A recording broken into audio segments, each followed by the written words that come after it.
বিসমিল্লাহির রহমান রহিম। বাংলাদেশ জিন্দাবাদ। বাংলাদেশ জাতীয়তাবাদী দল বিএনপি জিন্দাবাদ। প্রিয় সহকর্মীবৃন্দ, বিভিন্ন অঙ্গ সংগঠনের নেতৃবৃন্দ, উপস্থিত আছেন মিডিয়ার কর্মীবৃন্দরা, সকলে আমার আন্তরিক সালাম গ্রহণ করুন। আসসালামু আলাইকুম রহমতুল্লাহি ওবারাকাতু। আপনারা জানেন, প্রিয় নেতা মেজর অফিসার হাফিজউদ্দিন আহমেদ বীর বিক্রম স্যারকে ভোলা ৩ নমিনেশন কনফার্ম করেছে। এই নমিনেশন কনফার্ম করার আজকে আলোচনা সভার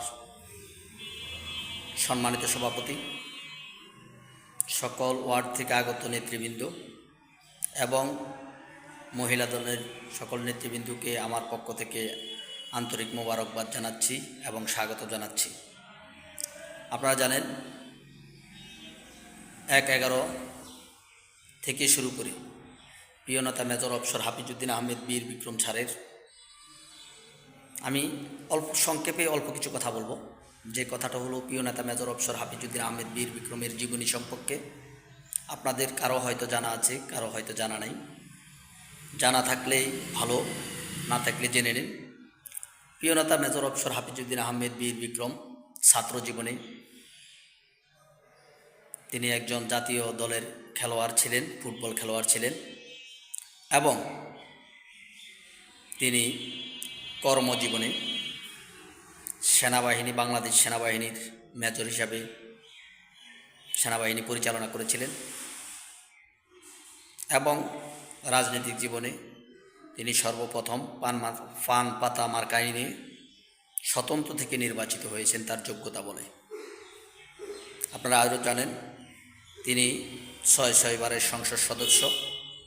যদি জুলুম সরকার সঠিকভাবে নির্বাচন দিতেন, তিনি হয়তো ১১তম সংসদ সদস্য থাকতেন অথবা ১২তম সংসদ সদস্য থাকতেন। কিন্তু হয়তো আমার এই বলার মাঝে হয়তো সংসদ সদস্য, কারণ আমার বয়স অত বেশি হয় নাই, তো বলার মাধ্যমে হয়তো সংসদ সদস্য একটু কম বেশি হতে পারে, কিন্তু ৬ বার সংসদ সদস্য তিনি। এটাই বাস্তব সত্য বটে। সংসদ সদস্য হয়েছিলেন ৬ বার এবং তিনি রাজনৈতিক জীবনে ৩টি মন্ত্রণালয় দায়িত্ব পালন করেছিলেন।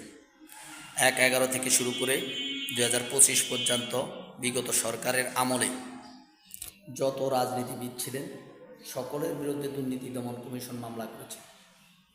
কিন্তু একমাত্র আমার প্রিয় নেতা মেজর অফিসার হাফিজউদ্দিন আহমেদ বীর বিক্রম স্যারের নামে মামলা করে তারা কোনো প্রমাণ দিতে না পেরে ব্যর্থতা হিসেবে তিনি একজন সৎ ব্যক্তি হিসাবে প্রমাণিত হয়েছিলেন।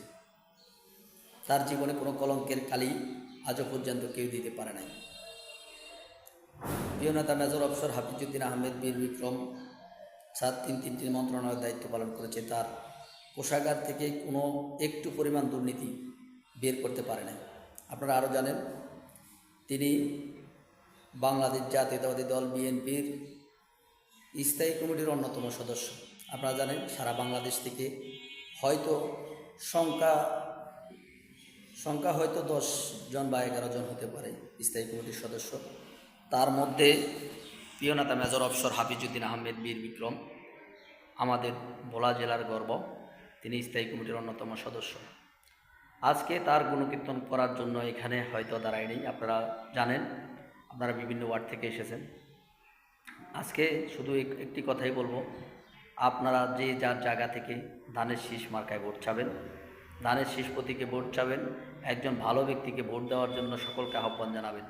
এই আশা ব্যক্ত করে আজকের এই কর্মী সভায় আলোচনায় আজকের মতো এখানে শেষ করছি। আল্লাহ হাফেজ। আসসালামু আলাইকুম রহমতুল্লাহি ওয়া বারাকাতুহু।